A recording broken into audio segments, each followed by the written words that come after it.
good afternoon, and good evening to you, and welcome to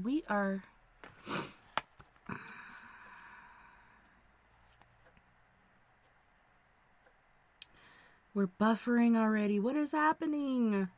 Oh no. Hey, champ. I'm not sure where I left off, if you guys got the whole intro, but it's Saturday, November 20th, Sunday, November 21st for those of you across the pond and beyond. Welcome to We Are Paradox Media's Late Night in the Rockies. I hope you guys had an awesome week so far, and an awesome beginning to the weekend. It's Thanksgiving break for us Americans over here in the United States, and we're all getting ready for Turkey Lurkey Day. If you're listening live right now, you may be listening on KPNL Radio at kpnl-db.com, or you could be listening at Spreaker.com under We Are Paradox Media. On your free time, feel free to follow us on Spreaker.com, as well as Spotify, Apple Podcasts, Google Podcasts, iTunes, iHeartRadio, CastBox, Tumblr, SoundCloud, TuneIn Radio, Deezer, Podcast Addict, as well as Podcast Chaser.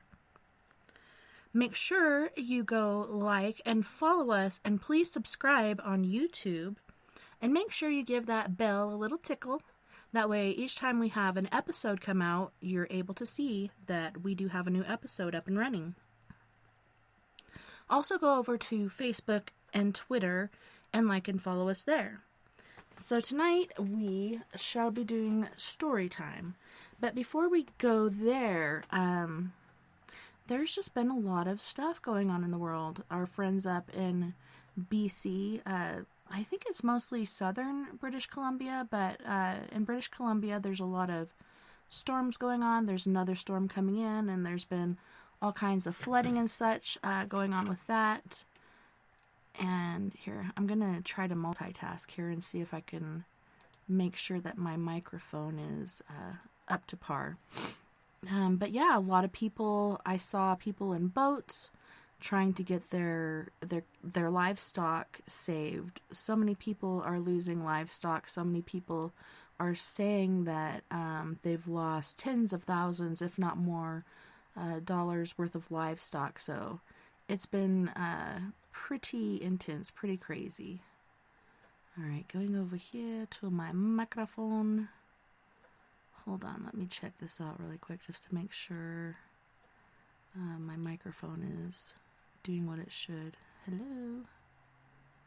Properties. Levels. Yep, says we're good. All right. Go away, panel. I don't know about you guys, but my Windows has been acting all cray-cray. So I've been having that going on.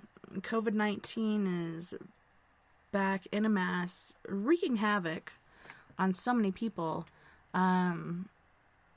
Yay, Sandra said it sounds good.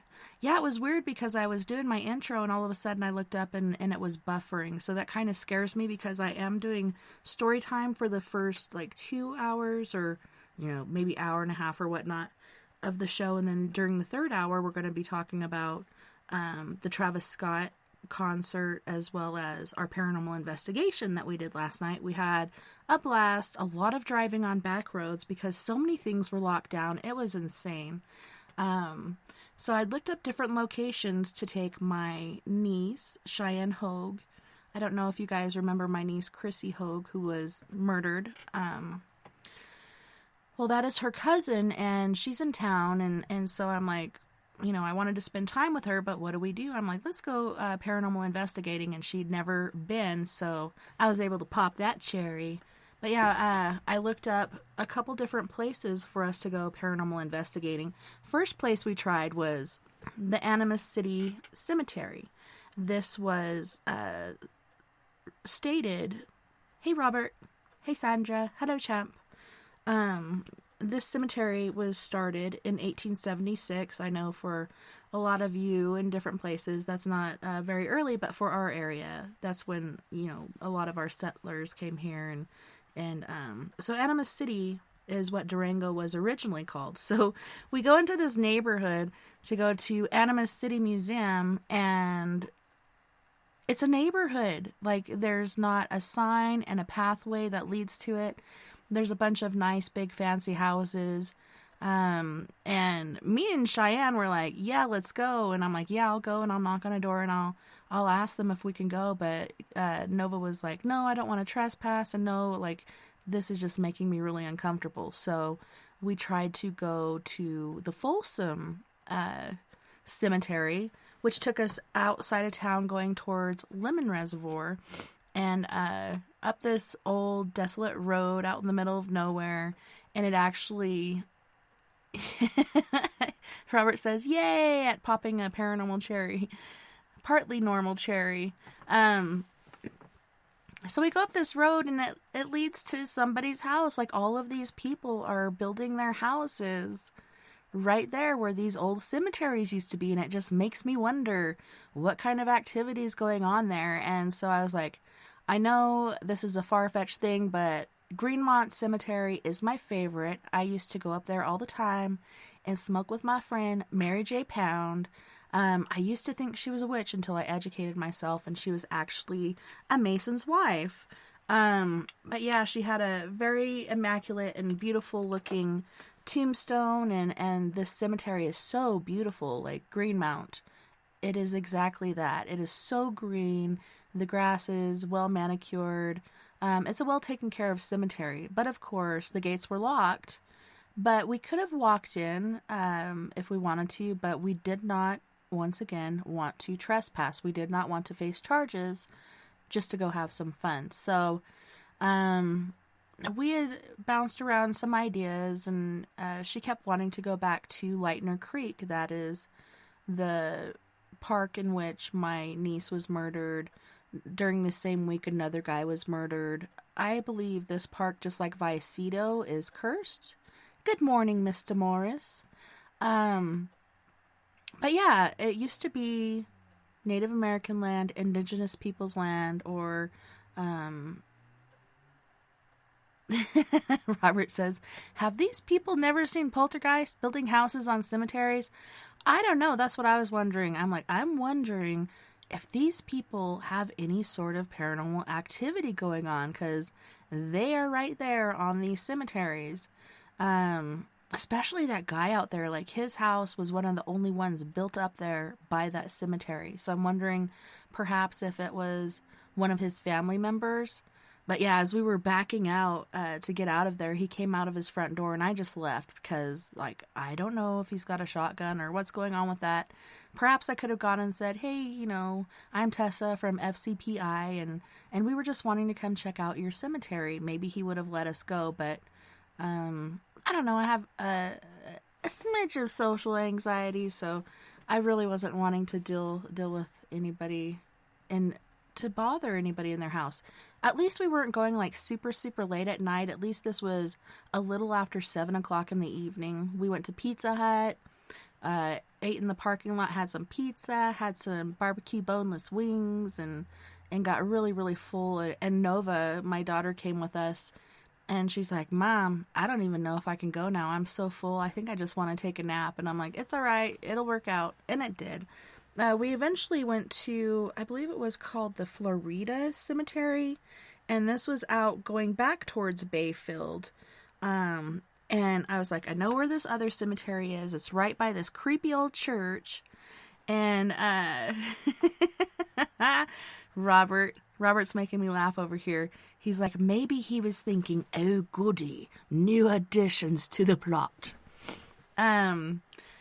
But yeah, I knew of this cemetery, and you know, you go out towards Elmore's Corner, you take a left, and it's out there on this road, and I was going all around it, and I finally found a place where I'm like, I think that's it, but if it's not, like, I don't want to be going into this person's backyard like we did that other guy before. So I was like, Nova, as soon as we got back to some towers, could you pull up like churches near us? Because I know there's a church right next door to the cemetery. And so she did. And, so yeah, we finally made it to this cemetery. Let me pull up the picture really quick just to get the name of it.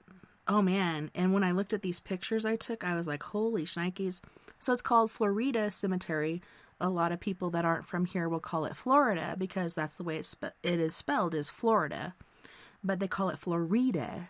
I don't know if that's a fancy schmancy way of saying it, but we went there, parked, I guess, in a different location than I did before, because as we're walking in, I was like, wow, I don't remember this road being here. And we're walking along, we get to the back of the cemetery, and then we make our way into the middle section of it, and right away, Nova's like, oh my God. And I'm like, what's happening? And then all of a sudden, she said she saw a person. We have a visitor. Hello, Lily. What is going on? Do you know if there's any paper? Oh, yes. Don't you have paper? Don't know where it is. Listen here, little miss. You need to keep better track of your stuff. Because you coming in here during my shows is quite distracting. Alright, let me get her some papers for her artistic development. Go on, man. Get you. Love you. So she said she saw a full apparition of this woman in like period dress. And when I say that, it was like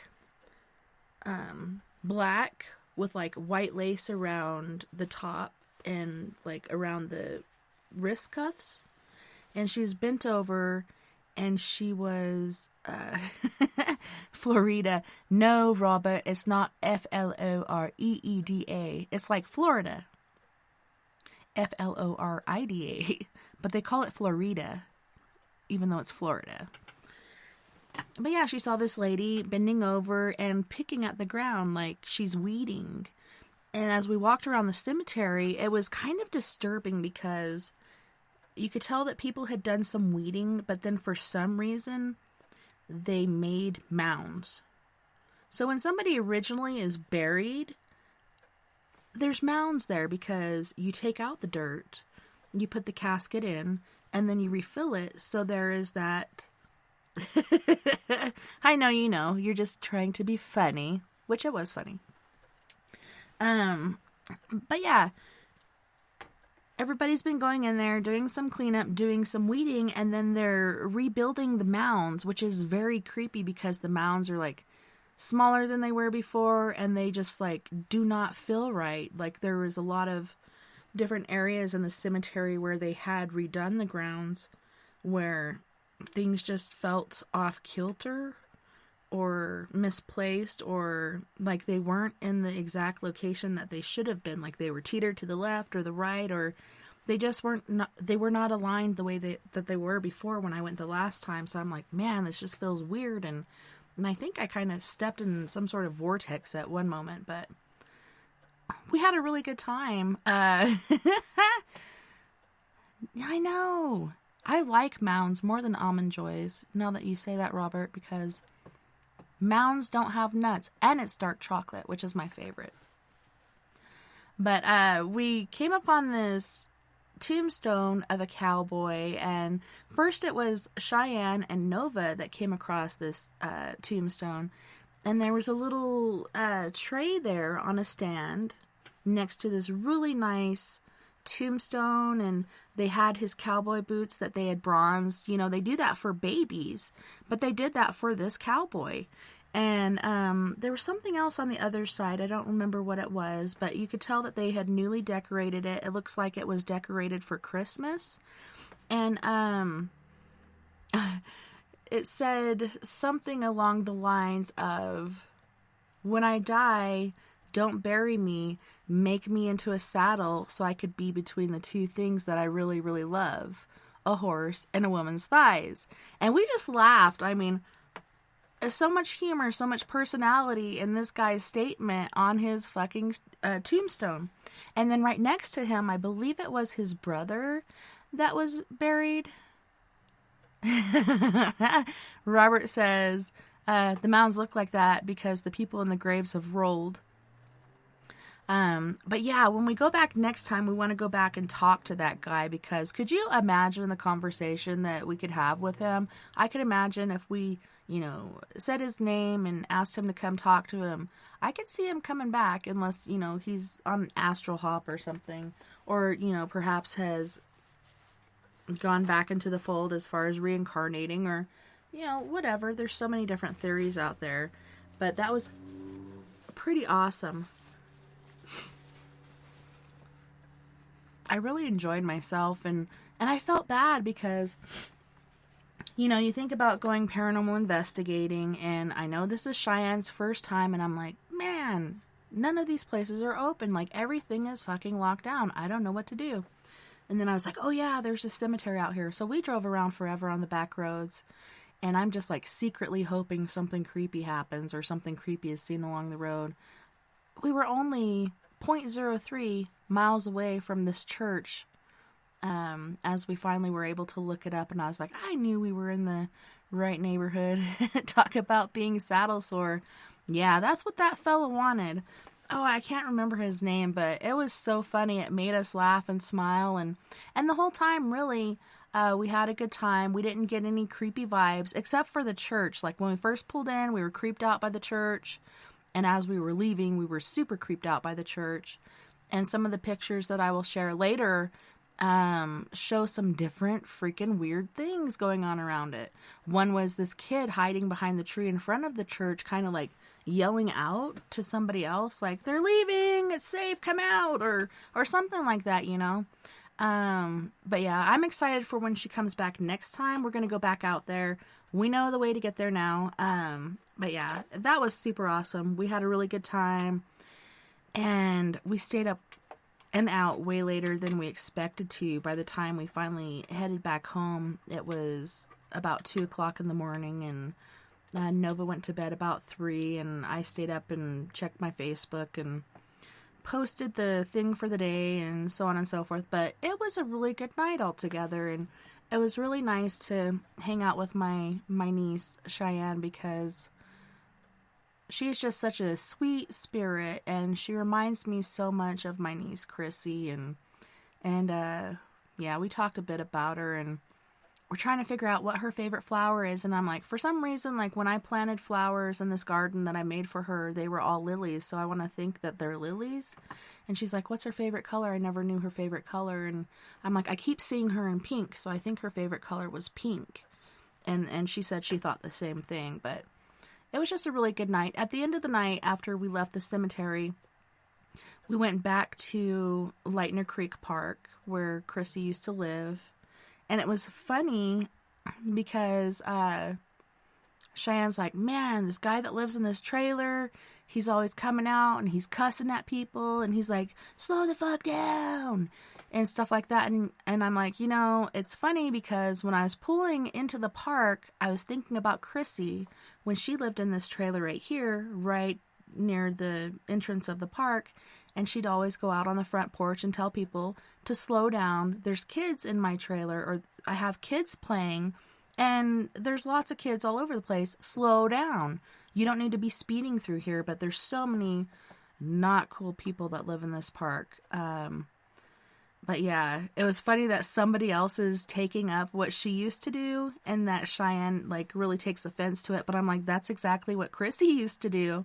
So I don't know. It just kind of warmed my heart. But she wanted to do that right away, and I was like, you know what, Cheyenne? Right after Chrissy passed, and it could be because she had just passed, she still had things that she needed to take care of.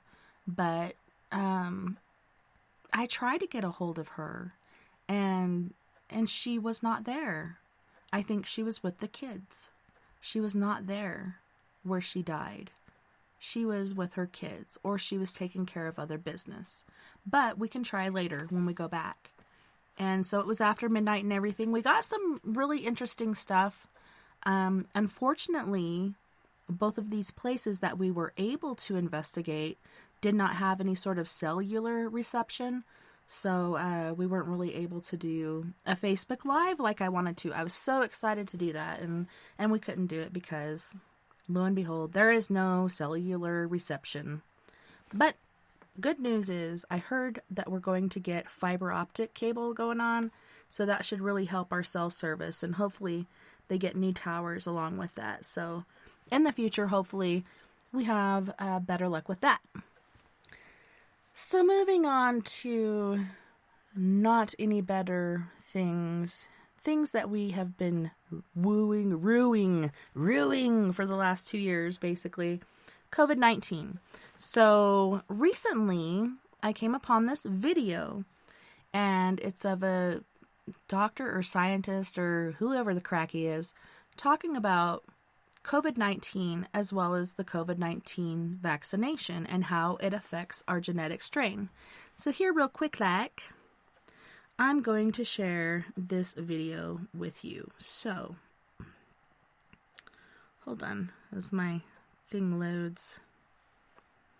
Holy shnikes, come on, Okay, so it's about a spike protein within the virus as well as the vaccination. And it's from Dr. Mikola Razcek, PhD from, let's see what this says. Oh, come on.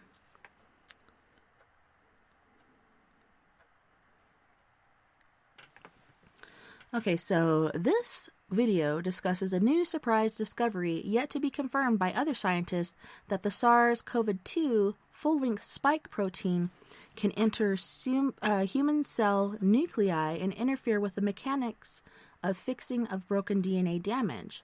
The authors of the study proposed this might have been evolved in order to prevent the genetic recombination required to produce antibody varieties to successfully attack the virus. If true, then this could have important implications for potential negative health outcomes, another if, and might require reconfiguration of vaccine design. And I listened to this, and I have a pretty good bullshit meter, and luckily Skywatcher's not here because he'd be like, man, I didn't come here to listen to no COVID-19 shenanigans. I hate to talk about it, but it's something big in my life, something that really still today affects me, and I think affects a lot of us, especially over in Brisbane. But anywho's, alright, so here's his video, and it's about 12 minutes long, but listen intently to what he is saying, because he's got a lot of good stuff to say here. You ready? Here we go. Hello everyone, this is Dr. Mikola Razcek of Genomics, once again making an update video on the mRNA vaccines. And today I probably have one of the biggest and wildest news I can share with you when it comes to molecular biology impacted by either COVID-19 or vaccines. Definitely a game changer, so let's get started. Recently, just about a few weeks ago, this was in the first week of October, a research team from Sweden published information that showed in their human cells that they were studying that the spike protein can actually enter nucleus. And the reason why this is such a dramatic news and why it's such a game changer is the fact that obviously nucleus houses our genetic material, all of our DNA, almost all of our DNA. Mitochondria is the other place where you might find DNA. And what they also showed, and normally entry into the nucleus is supposed to be verboten. You're not supposed to be going inside there, precisely because you could potentially be modulating how we're using our genetics. Now, what did they discover is that once the spike protein enters the nucleus, it actually inhibits proper fixing of broken, damaged DNA. And they're specifically damage of DNA where you introduce double-stranded break, meaning really you break both strands of the DNA, you shear the DNA in half, you break it in half. And the way it does negatively impact how the DNA is being fixed is by somehow, it's still unknown, somehow interfering with how BRCA1 protein is supposed to be used in fixing the DNA damage. Now, BRCA1, if you mutate that gene, it's one of the... Oh shit, hold on. Let me pause that. For some reason my cell phone holder was turning down the volume. The world is working against me! It's a conspiracy. Alright, so let me reconfigure this. Get it off. Yep, there it goes again. The volume button. Alright, here we go. Ready? Interfering with how BRCA1 protein is supposed to be used in fixing the DNA damage. Now, BRCA1 if you mutate that gene, it's one of the highest predispositional mutations for cancer development that you can have is mutations in this particular gene, precisely because BRCA genes code for proteins that are involved in fixing DNA damage, such as fixing DNA that's sheared in half. So this is clearly news of great significance, and it should not be taken lightly. It should be re-investigated, reconfirmed, because this could not be real news. No offense to the authors. That's just how science works. There's very frequently information that is discovered and published in science will turn out to be not true. That actually is very, very common, and that's why you need validation and revalidation before something becomes considered to be of truth, scientific truth. You need a lot of studies. The other protein that is also somehow prevented from taking its action and helping fix the DNA once the spike protein enters the nucleus is this mysterious protein called 53BP1. It's not fully really known what that protein yet does. That's common for many of the genes in the human genomes. We're still characterizing much of that information.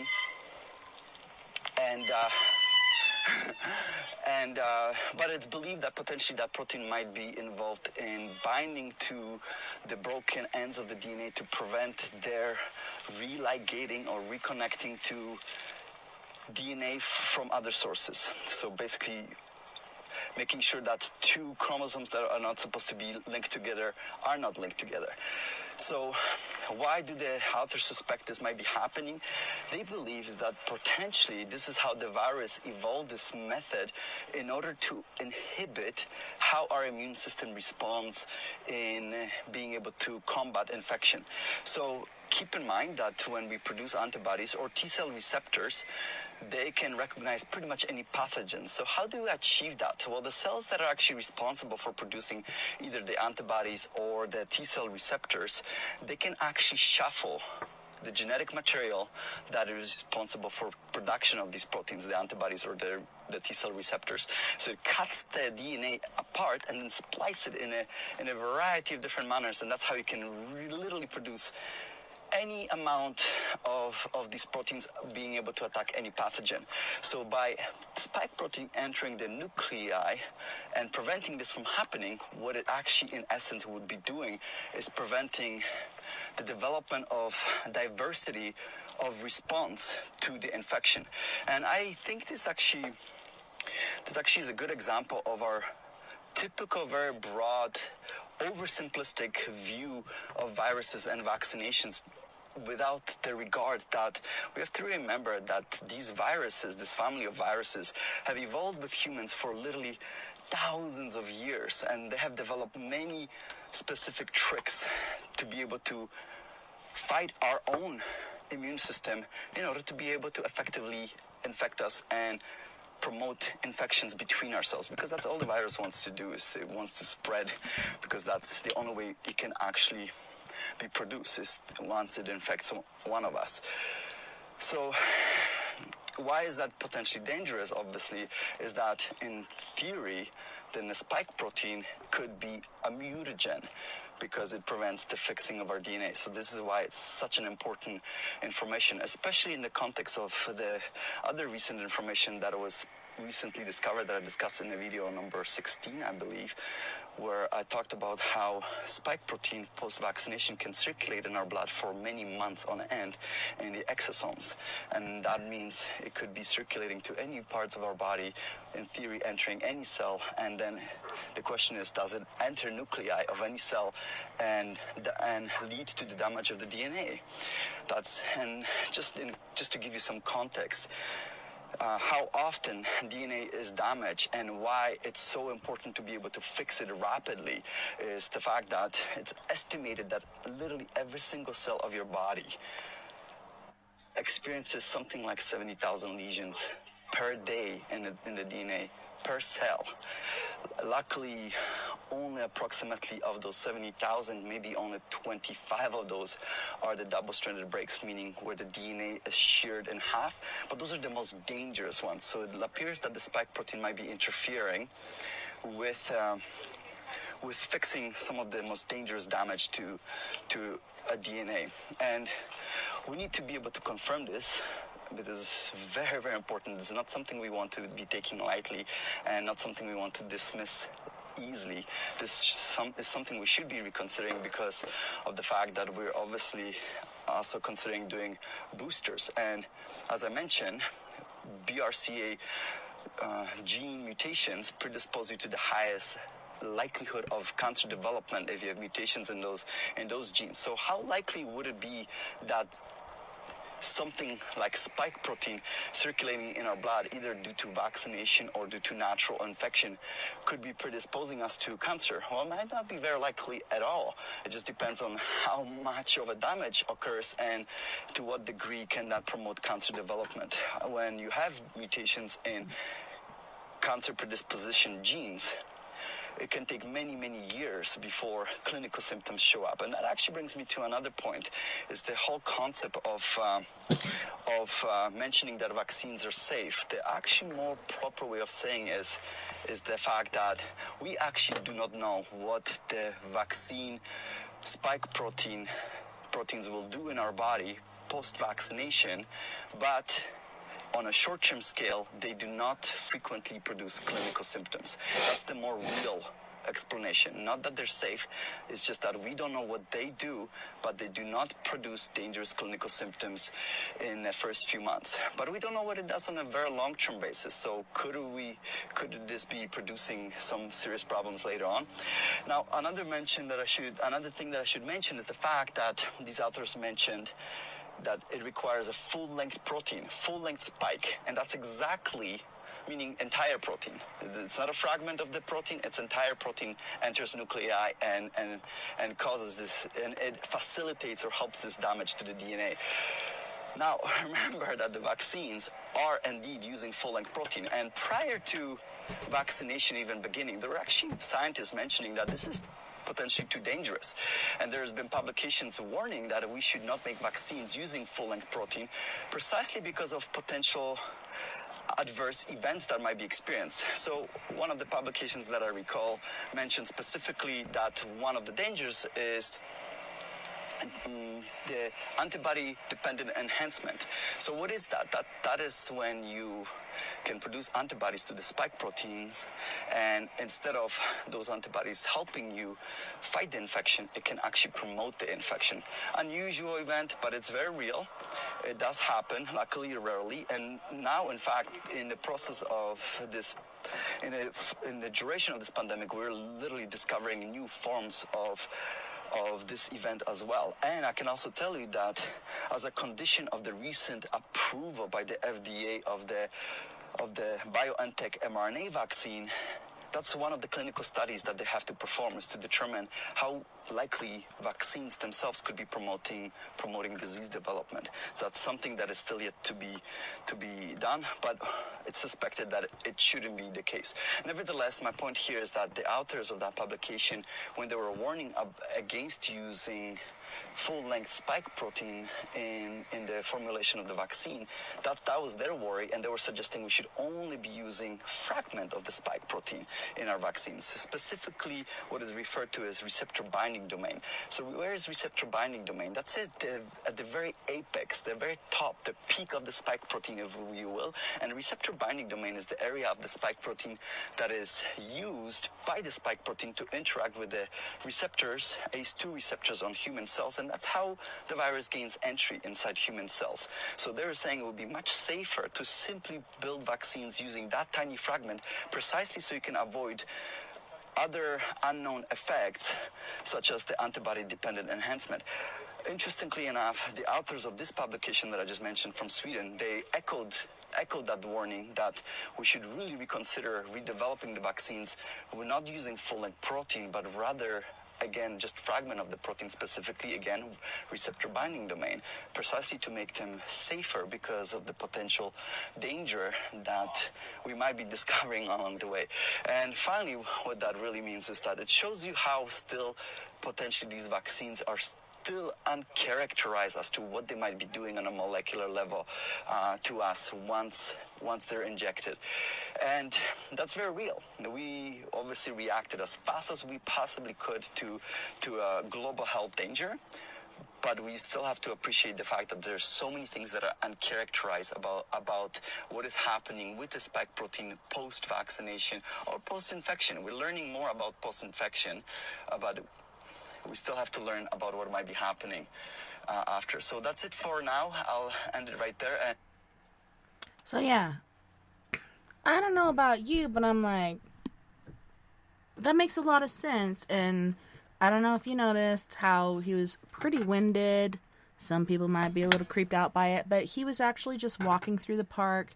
You could hear some Segway drivers at one point screeching their brakes. And then he's walking and you can see this lady in the background just sitting there kind of creepy. And then she rolls by him once more. And then it's pretty quiet as far as Segways go. But man, it reminds me of a post that Jay did in the WAPM after party, We Are Paradox Media after party, that said, here's to those of us that still have our DNA strand intact at the end of the year. And I don't even know if mine is, because I'm pretty sure, like I said before in other shows, that perhaps I did get COVID. And I believe it was not last February, but the February before they even mentioned it. They came out in March and said, hey, guess what? There's this COVID-19 thing going around and came from China, etc., etc. I got so sick. I was in bed for over a week. I got out of bed because I'm like, I'm a mom. I can't be in bed anymore. Like, I got shit I got to handle. And I'd go out there and try to take care of stuff, and I'd have to sit down because I'd get dizzy, lightheaded, feel like I was going to faint. It was insane. I think my husband got sick too, but pretty sure he didn't. But yeah, perhaps my genetic strand was messed up due to getting the COVID virus. Because as he said in the beginning, whether you get COVID or you have this vaccination, which has these certain proteins that damage your DNA strand. And when he said that your DNA receives at least like 10,000, was it lances or lashes or whatnot, like damage, cuts into your DNA, some like full-fledged.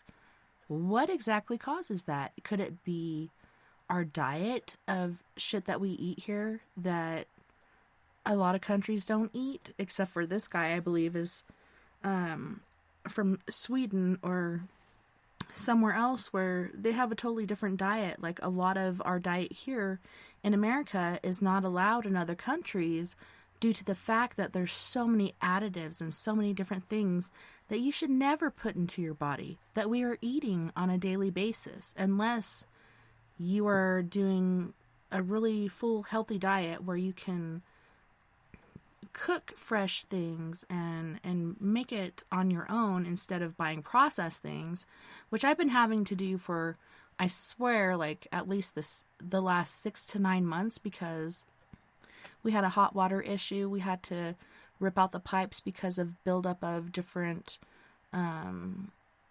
things, lime, proteins, different stuff like that, building up in our pipes, causing the water not being able to flow again. And I think it could be perhaps because of the new water treatment facility that we had. Excuse me. Because before then, we really didn't have any issues with our hot water heaters or our pipes.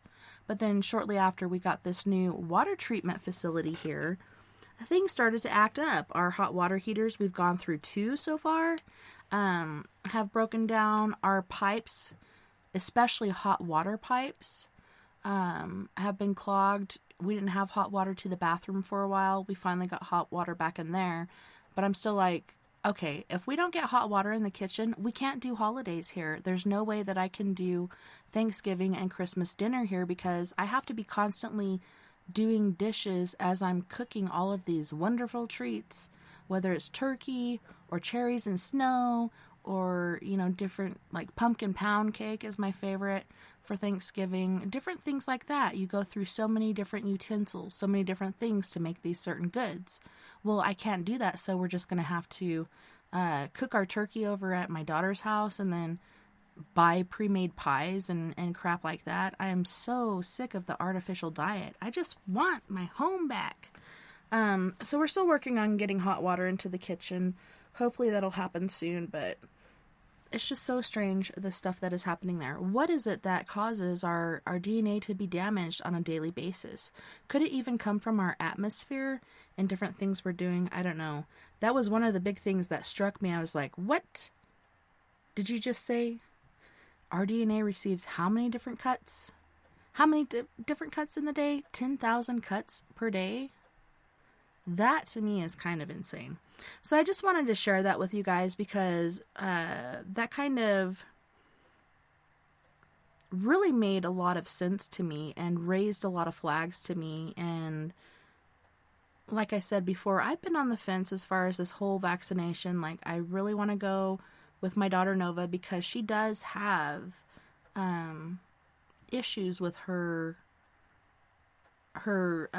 system where she's able to fight things. Well, ever since she was a little kid, ever since she was a baby and she got pertussis, aka whooping cough, her system has not been able to fight things off as well as other people. So from kindergarten on up, and she even had, I think it was a kindergarten or first grade teacher threatened to send us to jail because she's missing so much school. Well, we can't help it. If you look at our first daughter, Kinsey, perfectly healthy, didn't miss a lot of school. It's not like this is a regular thing. Floyd is very healthy too. Lily, due to the fact, I think that due to COVID, she was not able to go to kindergarten or preschool. Now she's going through her preschool and kindergarten phase of being introduced to the petri dish of yucky, snotty-nosed kids and catching all these different sicknesses. So she's been missing a lot of school lately. This last week, she went to school on Monday and came home sick with a sore throat again, coughing, sneezing.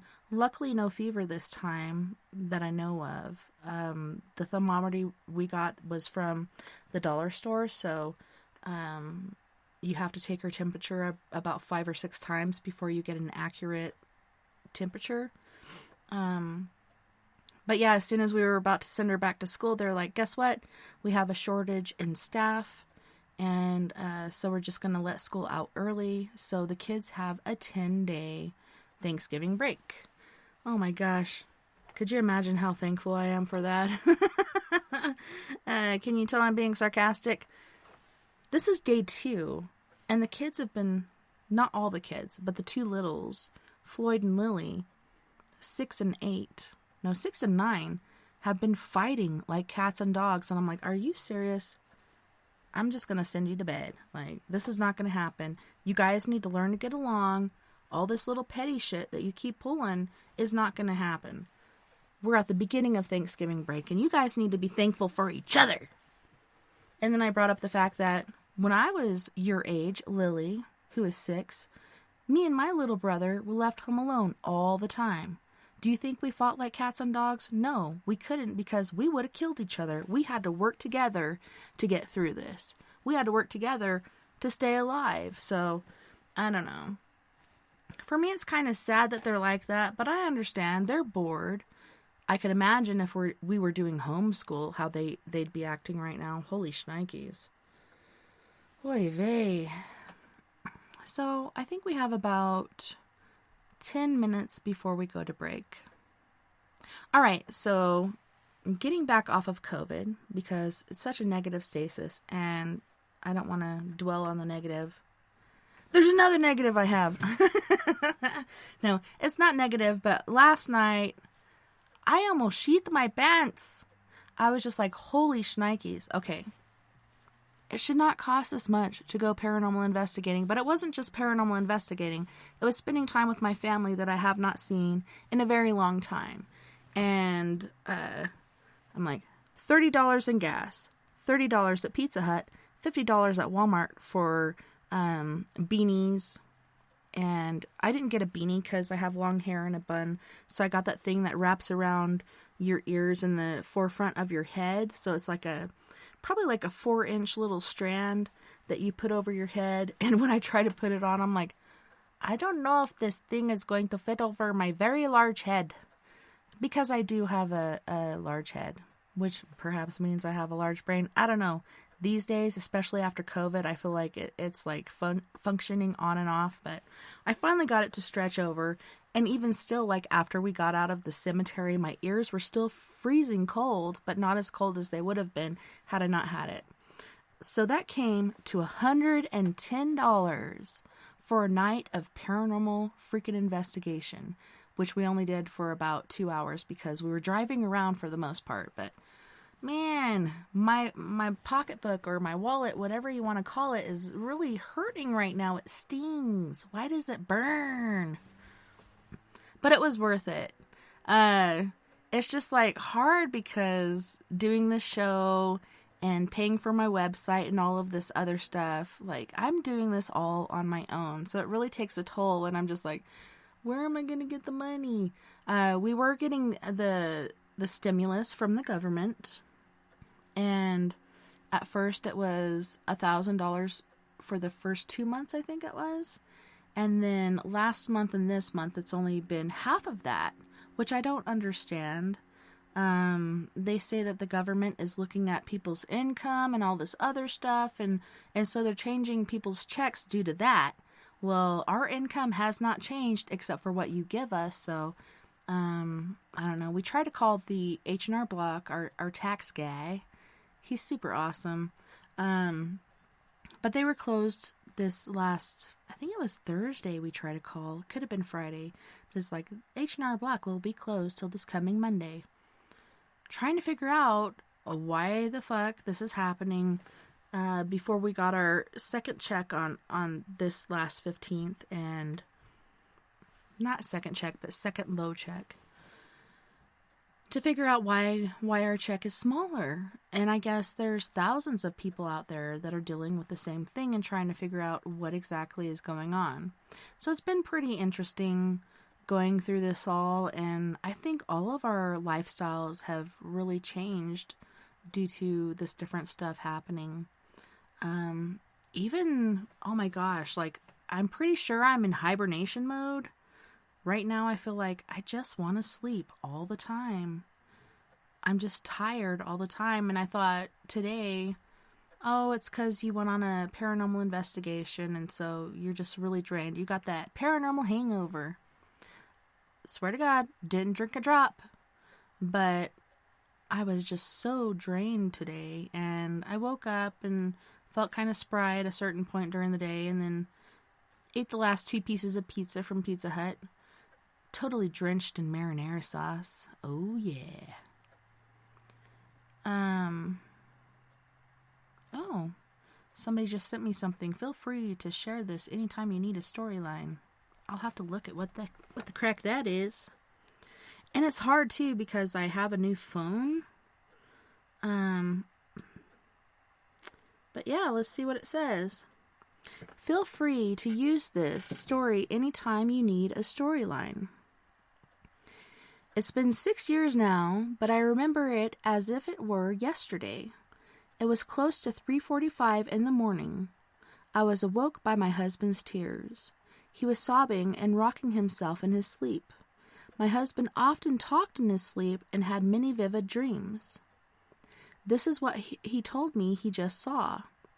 I was in this church basement with my children and their grandparents on their mother's side. We were talking about your passing and how we would be together again someday. What I couldn't figure out is why my ex-wife's parents were at your funeral. It was so real. I never saw the casket or the person in it. This conversation was like being held after the meal of a funeral in the basement. He was so afraid to go back to sleep. He stayed awake the rest of that night. The next day, he gets a phone call that his granddaughter had passed away that night. The funeral he attended that night was his granddaughter's and not mine. Dreams are past, present, and future. Anyone know who Edgar Casey is? The dream expert. That hurts my heart, and that just gave me the chills. I'm going to say I just shared this. I got a new phone. Who is this?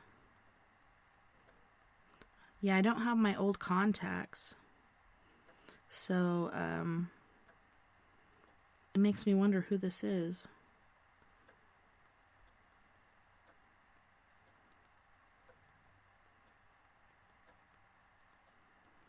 Yeah, who is this, please? Oh, that was Glow.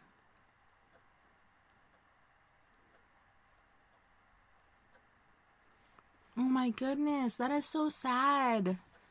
And that's a big thing that happened last night as well when we were in Florida Cemetery. Okay, so here in Bayfield, where I generally go after COVID, before COVID, I did not go to cemeteries really, except for to go see Dylan. But after COVID, that is where we'd go to get our rocks off, so to speak, as far as being able to do paranormal investigation. We'd go here to the Bayfield Cemetery, or I think it's called Pine River Cemetery. But we'd go there, we'd investigate, and at the end or during the night, we'd go over and talk to Dylan and hang out with him for a bit. Eventually through the years, my daughter, her friend, she had a set of friends, they were twins. One of them died in a horrible ATV accident, not this last summer, but the summer before. And so we went to visit her. We went to visit Shania, a farmer. She was killed in a car accident when her mother and her and one of these guys up the road went. He was driving at the time. Shania was in the back seat sleeping without a seatbelt on. So when they got in a wreck, because he did fall asleep, Shania flew out of the car and died. So we visited her, and then we went to visit Dylan, who you guys know I've talked about many times, and finally his father was convicted and is finally in an establishment. The only sad thing about that is it's right up the road from his brother. So his brother, every day when he drives to work, has to drive by this facility and think about his fucked up dad. So, aw, I miss Glow. That was from my friend Glow. She was one of the original members of my team. I believe she still is, but like I said, due to COVID, we have not been able to do a lot. But the story that I shared with you guys before was from my friend Glow. Aw. So yeah, the thing about the Bayfield Cemetery that I was trying to get to is the fact that there are so many markers that say unknown. So the Florida Cemetery we went to last night, there was so many babies from different families that died, most of them in their months, and some of them within just over a year. And it was just really, really sad to me, you know, people losing babies. That is one of the worst things. A parent should never have to go through the loss of their child. But there were so many babies that were lost. But here in Bayfield Cemetery, it's unknown, which I don't understand. And beyond. Good morning. Lights is worse than sticks and stones. Before you climb the fence tonight, look through the microscope. Better the devil you know. Better the devil you know. Better the devil you know. Better the devil you know. Your nervous mind is crawling with shivers.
There's too much sky, too blue, too white. The birds on the wire are singing, but I don't know why. Why aren't the roses hanging their heads? They're standing straight up, blooming instead. Now that we're apart, there's nothing but blood in my heart.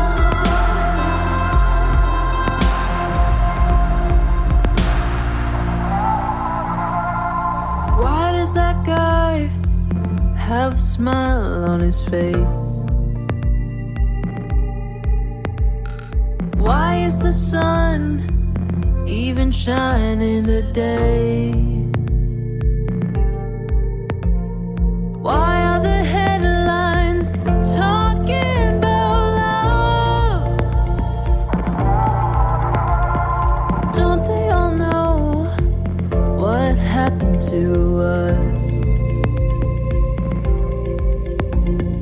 Now that we're apart, there's nothing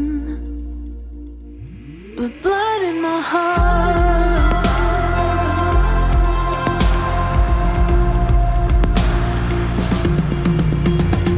The moon goes up, the sun goes down, the stars light up, the world goes round. Every day, life moves on, it don't stop for anyone. The moon goes up, the sun goes down, the stars light up, the world goes round. Every day, life moves on, it don't stop for anyone.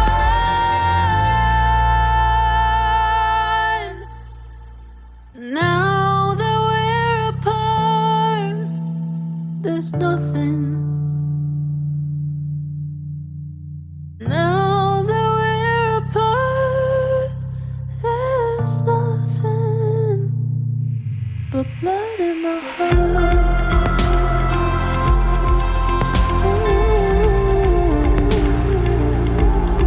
Blood in my heart.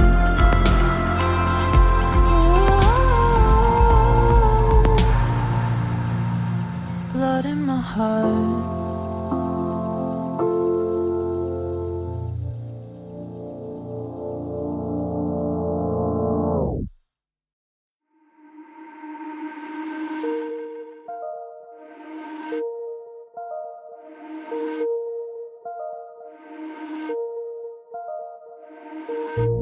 Saw you for the first time in a while, in a while.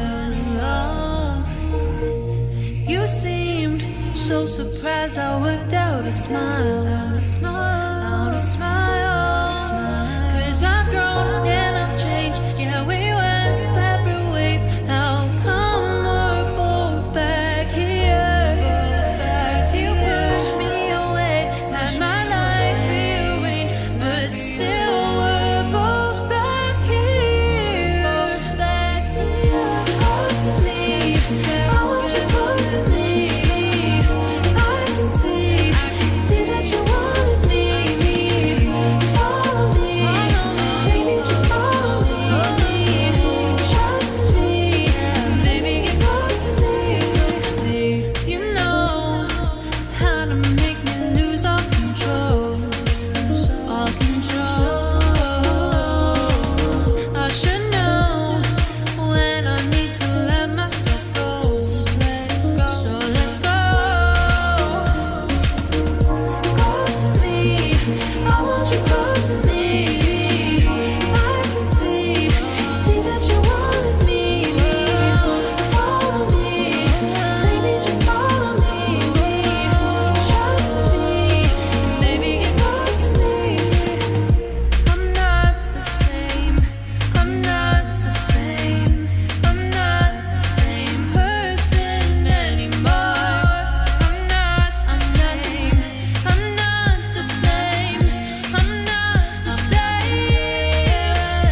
Where did our love go wrong, my sugar?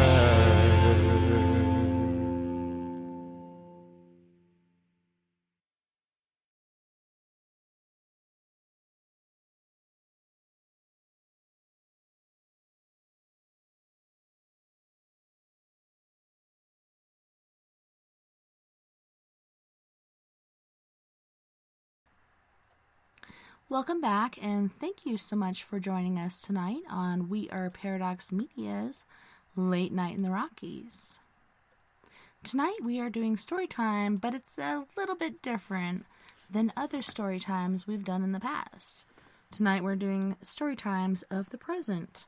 So right now I am trying to call the lovely Mackenzie Thomas to come in and talk to us about the Travis Scott incident that happened just recently. So, give me a moment as I call her to see if we can get her through. So, hold on 1 second. Un momento, por favor. My internet is being so slow and weird right now.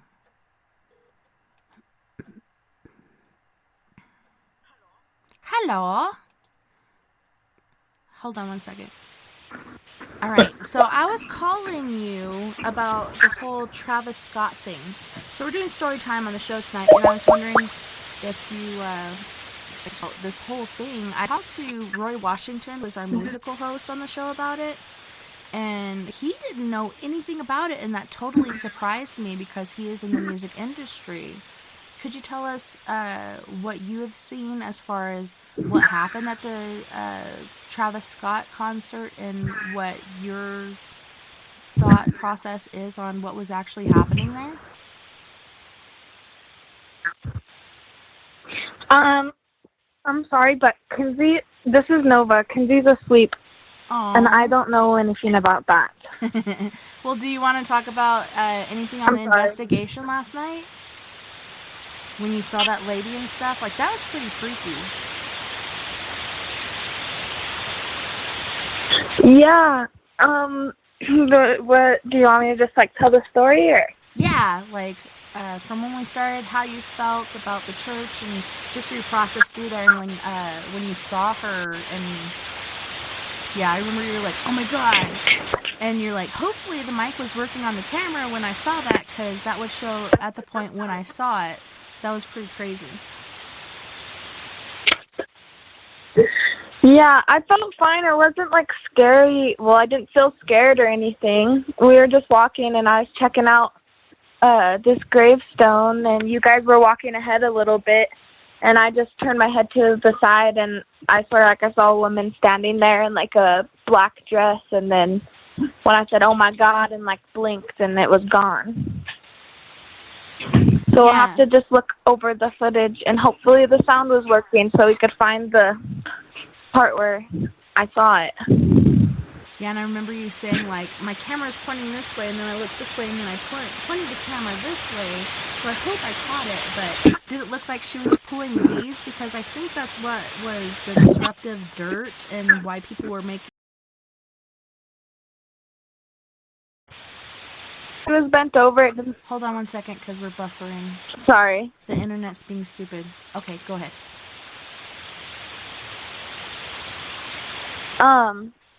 It's hard to say, really, because it happened so quick. Okay, and we're buffering for a second. Because we're... For real. This internet is fucking driving me crazy. Our internet is buffering for some reason. Okay, so... Yeah, this cemetery was made back in the day. There was pioneers there and everything, so we're thinking this was a pioneer grave or something from the way she was dressed. But it's cool, you weren't freaked out or anything about it. It was kind of funny that the freakiest part to us was the church. I don't know why we were so creeped out by the church. The cemetery was fine, but the church was creepy.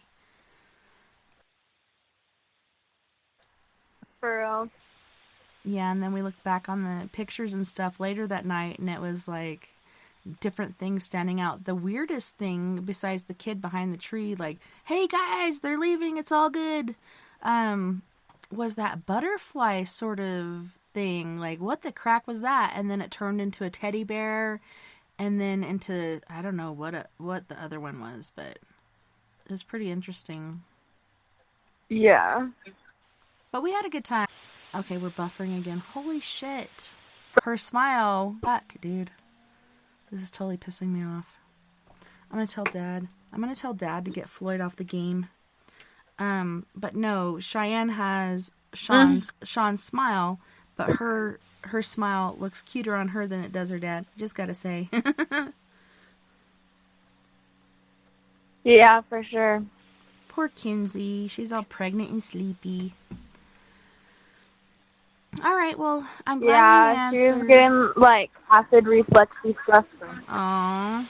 Yeah. Yeah. That baby's pushing on different things. Trying to make me a grandmammy.